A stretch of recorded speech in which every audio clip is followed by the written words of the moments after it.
ಅಣ್ಣ ಇಲ್ಲಿ ನೋಡಿ ಇಲ್ಲಿ ನೋಡಿ ಇಲ್ಲಿ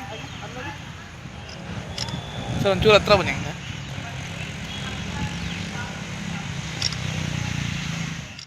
ದಿನಾಚರಣೆ ಅಂಗವಾಗಿ ನಮ್ಮ ಸ್ನೇಹಿತರಾದಂಥ ಚಂದ್ರಾಸ್ರವರು ಮತ್ತು ಮಹಿಳೆಯರು ಮತ್ತು ನಮ್ಮೆಲ್ಲ ಸ್ನೇಹಿತರುಗಳು ಪುರುಷರು ಎಲ್ಲ ಸೇರಿ ಗೋಕುಲಂ ಬಸವೇಶ್ವರ ಪಾರ್ಕಲ್ಲಿ ಮತ್ತು ನಮ್ಮ ಬೃಂದಾವನ ಬಡಾವಣೆಯ ನಮ್ಮ ESI ಪಕ್ಕ ಇರತಕ್ಕಂಥ ಈ ಪಾರ್ಕ್ನಲ್ಲಿ ಹಲವಾರು ಗಿಡಗಳನ್ನು ನೆಡಬೇಕು ಅಂತ ಹೇಳಿ ನಾವು 101 ಗಿಡಗಳನ್ನು ನೆಡಬೇಕು ಅಂತ ಹೇಳಿ ತೀರ್ಮಾನವನ್ನು ಮಾಡಿ ಇವತ್ತು ನಾವು ಹೆಚ್ಚು ಗಿಡಗಳನ್ನು ನೆಡ್ತಾ ಇದ್ದೇವೆ. ನಾವು ತಿಳಿದಾಗೆ ಈ ವಿಶ್ವ ಪರಿಸರ ದಿನಾಚರಣೆ ಒಂದೇ ದಿವಸ ನಾವು ಮಾಡಿದ್ರಾಗಲ್ಲ. ಪರಿಸರವನ್ನು ಇಟ್ಕೋಬೇಕು. ಏನು ನಮಗೆ ಆಕ್ಸಿಜನ್ ಸಿಗುತ್ತೆ, ಇದರಿಂದ ನಾವು ಈ ಆಕ್ಸಿಜನನ್ನು ನಾವು ಉಚಿತವಾಗಿ ಪಡಿತಾ ಇದ್ದೇವೆ. ಉಚಿತವಾಗಿ ಪಡಿಬೇಕಾದ್ರೆ ಈ ಪರಿಸರ ನಮಗೆ ಕೊಡ್ತಾ ಇದೆ. ಅದ್ರ ಹೆಚ್ಚು ಹೆಚ್ಚು ಜನಸಂಖ್ಯೆ ಜಾಸ್ತಿ ಇದ್ದಂಗೆ ಆಕ್ಸಿಜನ್ ಜಾಸ್ತಿ ಬೇಕಾದಾಗ ನಮ್ಗೆ ಹೆಚ್ಚು ಮರಗಳನ್ನು ಬೆಳೆಸಬೇಕಾಗುತ್ತೆ. ಈ ನಿಟ್ಟಿನಲ್ಲಿ ನಾವೆಲ್ಲರೂ ಸಹ ಸೇರಿ ನಾವೊಬ್ಬರೇ ಮಾಡೋದಾಗಲ್ಲ. ಎಲ್ಲರೂ ಸಹ ನಾವು ಈ ಸಾಲುಮರ ತಿಮ್ಮಕ್ಕರವರ ನಾವು ಆದರ್ಶವನ್ನು ಇಟ್ಕೊಂಡಿದ್ದೇವೆ. ಅದೇ ರೀತಿ ಇವತ್ತು ಬೇಕಾದಷ್ಟು ಜನ ಈ ಗಿಡಗಳನ್ನು ಬೆಳೆಸುವಂಥ ಕಾರ್ಯಕ್ರಮಗಳನ್ನ ಮಾಡ್ತಾ ಇದ್ರೆ ನಾವು ಸಹ ಅವ್ರಿಗೆ ಅಭಿನಂದಿಸಬೇಕಾಗುತ್ತೆ. ಮುಂದಿನ ದಿನಗಳಲ್ಲಿ ನಮ್ಗೇನಾದರೂ ಹೆಚ್ಚು ಗಿಡಗಳನ್ನ ನಡೆಸಿ ನಾವೇನಾದ್ರು ಪರಿಸರ ಕಾಪಾಡಲಿಲ್ಲ ಅಂತಂದರೆ ನಾವು ಇವತ್ತು ಆಕ್ಸಿಜನ್ನ ಫ್ರೀಯಾಗಿ ಪಡಿತಾ ಇದ್ದೀವಿ. ಮುಂದಿನ ದಿನಗಳಲ್ಲಿ ಹಾಸ್ಪಿಟ್ಲಿಗೆ ಹೋಗ್ಬಿಟ್ಟು ನಾವು ಆಕ್ಸಿಜನ್ನ ತಗೋಬೇಕಂತ ಸಂದರ್ಭ ಬಂದರೂ ತಪ್ಪಾಗಲಾರ್ದು. ಈ ನಿಟ್ಟಿನಲ್ಲಿ ನಾವೆಲ್ಲರೂ ಸಹ ಇವತ್ತು ನಮ್ಮ ರೈತರಾಗಿ ಇವತ್ತು ಪ್ರಧಾನಮಂತ್ರಿಯಾಗಿ ದೇವೇಗೌಡರು ಏನು ರೈತರ ಬಗ್ಗೆ ಕಾಳಜಿಯನ್ನು ಹೊಂದಿದ್ದಾರೆ, ನಮ್ಮ ಕುಮಾರಣ್ಣನವರು ಏನು ಪರಿಸರದ ಬಗ್ಗೆ ಮತ್ತು ರೈತರ ಅವರು ಸಹ ವ್ಯವಸಾಯವನ್ನು ಮಾಡಿಕೊಂಡು ಬರ್ತಾ ಇದ್ದಾರೆ. ಪ್ರತಿಯೊಬ್ಬರು ಸಹ ಇವತ್ತು ಎಲ್ಲ ಜನರು ಸಹ ರೈತರ ಒಂದು ಚಿಂತನೆಗಳನ್ನು ಆದರ್ಶಗಳನ್ನು ಮೈಗೂಡಿಸ್ಕೊಂಡು ಬರ್ತಾ ಇದ್ದಾರೆ. ನೀವು ನೋಡ್ತಾ ಇರ್ಬೋದು, ಈಗಾಗಲೇ ಒಂದು ರೆವಲ್ಯೂಷನ್ ಕ್ರಾಂತಿ ಆದರೂ ಆಶ್ಚರ್ಯ ಇಲ್ಲ. ಈಗಾಗಲೇ ಏನು IT ಮಾಡಿರೋರು, ಹೆಚ್ಚು ಹೆಚ್ಚು ಓದಿರೋರು ಸಹ ಇವತ್ತು ತೋಟಗಳು ಹೋಗಿ ಪರಿಸರವನ್ನು ಉಳಿಸ್ಬೇಕು, ಅಲ್ಲಿ ವ್ಯವಸಾಯವನ್ನು ಮಾಡಬೇಕು ಅಂತ ನಾವು ಯೋಚನೆಯನ್ನು ಮಾಡ್ತಾ ಇದ್ದೀವಿ. ಮುಂದಿನ ದಿನಗಳಲ್ಲಿ ನಾವೇನು ರೈತರಿಗೆ ನಾವು ಪ್ರೇರಣೆಯಾಗಿ ನಿಂತು ಅವ್ರ ಶಕ್ತಿಯನ್ನು ತುಂಬುವಂಥ ಕೆಲಸವನ್ನು ನಾವೆಲ್ಲರೂ ಸಹ ಸೇರಿ ಮಾಡಬೇಕಾಗುತ್ತೆ.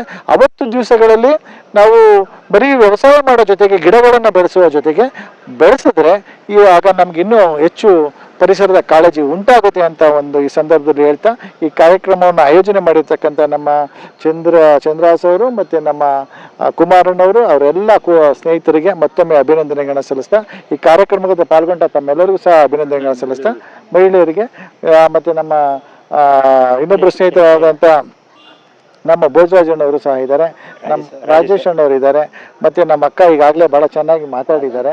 ಅವ್ರಿಗೆಲ್ಲರಿಗೂ ಸಹ ಅಭಿನಂದನೆಗಳನ್ನು ಸಲ್ಲಿಸ್ತಾ ನಾನು 2 ಮಾತು ಮುಗಿಸ್ತೇನೆ. ನಮಸ್ಕಾರ. ಚಾಮರಾಜ ಕ್ಷೇತ್ರದ ಅಧ್ಯಕ್ಷರನ್ನು ಮಾತಾಡ್ತಾರೆ ಚಂದ್ರಹಾಸ ಅಂತ. ಇವತ್ತು ಪರಿಸರ ದಿನಾಚರಣೆ ಪ್ರಯುಕ್ತ ನಾವು ಪರಿಸರನ ಕಾಪಾಡಬೇಕು ಅಂತೇಳಿ ಇವತ್ತು ನಾವು ಗಿಡಗಳನ್ನೆಲ್ಲ ನೆಟ್ಟು ಬೆಳಿಗ್ಗೆಯಿಂದ ಕಾರ್ಯಕ್ರಮ ನಡೆಸ್ತಾ ಇದ್ದೀವಿ. ನಮ್ಮ ನಗರಾಧ್ಯಕ್ಷರಾದ ಮಂಜಣ್ಣವರು ಕೃಪೆ ಅವರಿಂದ ನಾವು ಮಾರ್ಗದರ್ಶನದಿಂದ ನಾವು ಗಿಡಗಳನ್ನ ಬೆಳಿಗ್ಗೆಯಿಂದ ಕಾರ್ಯಕ್ರಮ ಹಮ್ಮಿಕೊಂಡಿದ್ದು. ಇವತ್ತು ಅವ್ರು ಬ್ಯುಸಿ ಇದ್ದರು, ಸಾಯಂಕಾಲ ಸಿಗ್ತೀನಿ ಅಂದರು.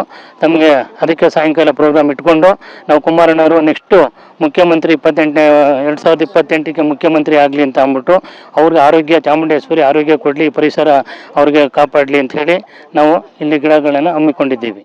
ಪರಿಸರ ದಿನಾಚರಣೆಯನ್ನು ನಮ್ಮ ಬೃಂದಾವನ ಬಡಾವಣೆಯಲ್ಲಿ ನಮ್ಮ ಮಂಜು ಸರ್ ಜೊತೆ ಎಲ್ಲರೂ ನಮ್ಮ ಗೆಳತಿಯರು ಮತ್ತು ಅಣ್ಣಂದಿರು ಎಲ್ಲ ಸೇರಿ ಆಚರಿಸ್ತಾ ಇದ್ದೀವಿ. ಸೊ ಇವತ್ತು ಒಂದೇ ದಿನ ಇದು ಸೀಮಿತವಾಗಿರಬಾರ್ದು, ಇದು ನಿರಂತರವಾಗಿರಬೇಕು ಅಂತ ಎಲ್ಲರನ್ನಲ್ಲೂ ಕೇಳ್ಕೊತೀನಿ.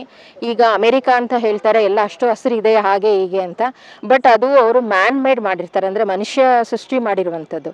ಆದರೆ ನಮ್ಮ ಒಂದು ಭಾರತದಲ್ಲಿ ತುಂಬ ನಮ್ಮದು ಪರಿಸರ ಅಥವಾ ಸಂಪನ್ಮೂಲಗಳು ತುಂಬ ಇದೆ.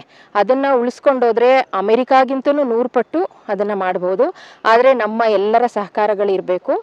ಸೊ ಪರಿಸರ ಒಂದು ಪ್ಲಾಸ್ಟಿಕ್ ಆಗ್ಬೋದು, ಮತ್ತೊಂದು ಯೂಸ್ ಮಾಡೋದಾಗ್ಬೋದು, ಎಲ್ಲನೂ ಪೇಪರು ಆ ಥರದ್ದೆಲ್ಲ ಯೂಸ್ ಮಾಡ್ತಾ ಹೋದರೆ ಪರಿಸರನ ಉಳಿಸ್ಕೋಬೋದು. ಮತ್ತು ಮಕ್ಕಳಿಗೂ ಅಷ್ಟೇ ನಾವು ಈ ಚಿಕ್ಕ ವಯಸ್ಸಿನಿಂದನೇ ಅವ್ರಿಗೆ ಪರಿಸರ ಅಂದರೆ ಏನು ಅದ್ರ ಬಗ್ಗೆ ಸ್ವಲ್ಪ ತಿಳುವಳಿಕೆ ಹೇಳಿದ್ರೆ ಮಕ್ಕಳುಗಳನ್ನು ಅದನ್ನು ತಿಳ್ಕೊತಾರೆ.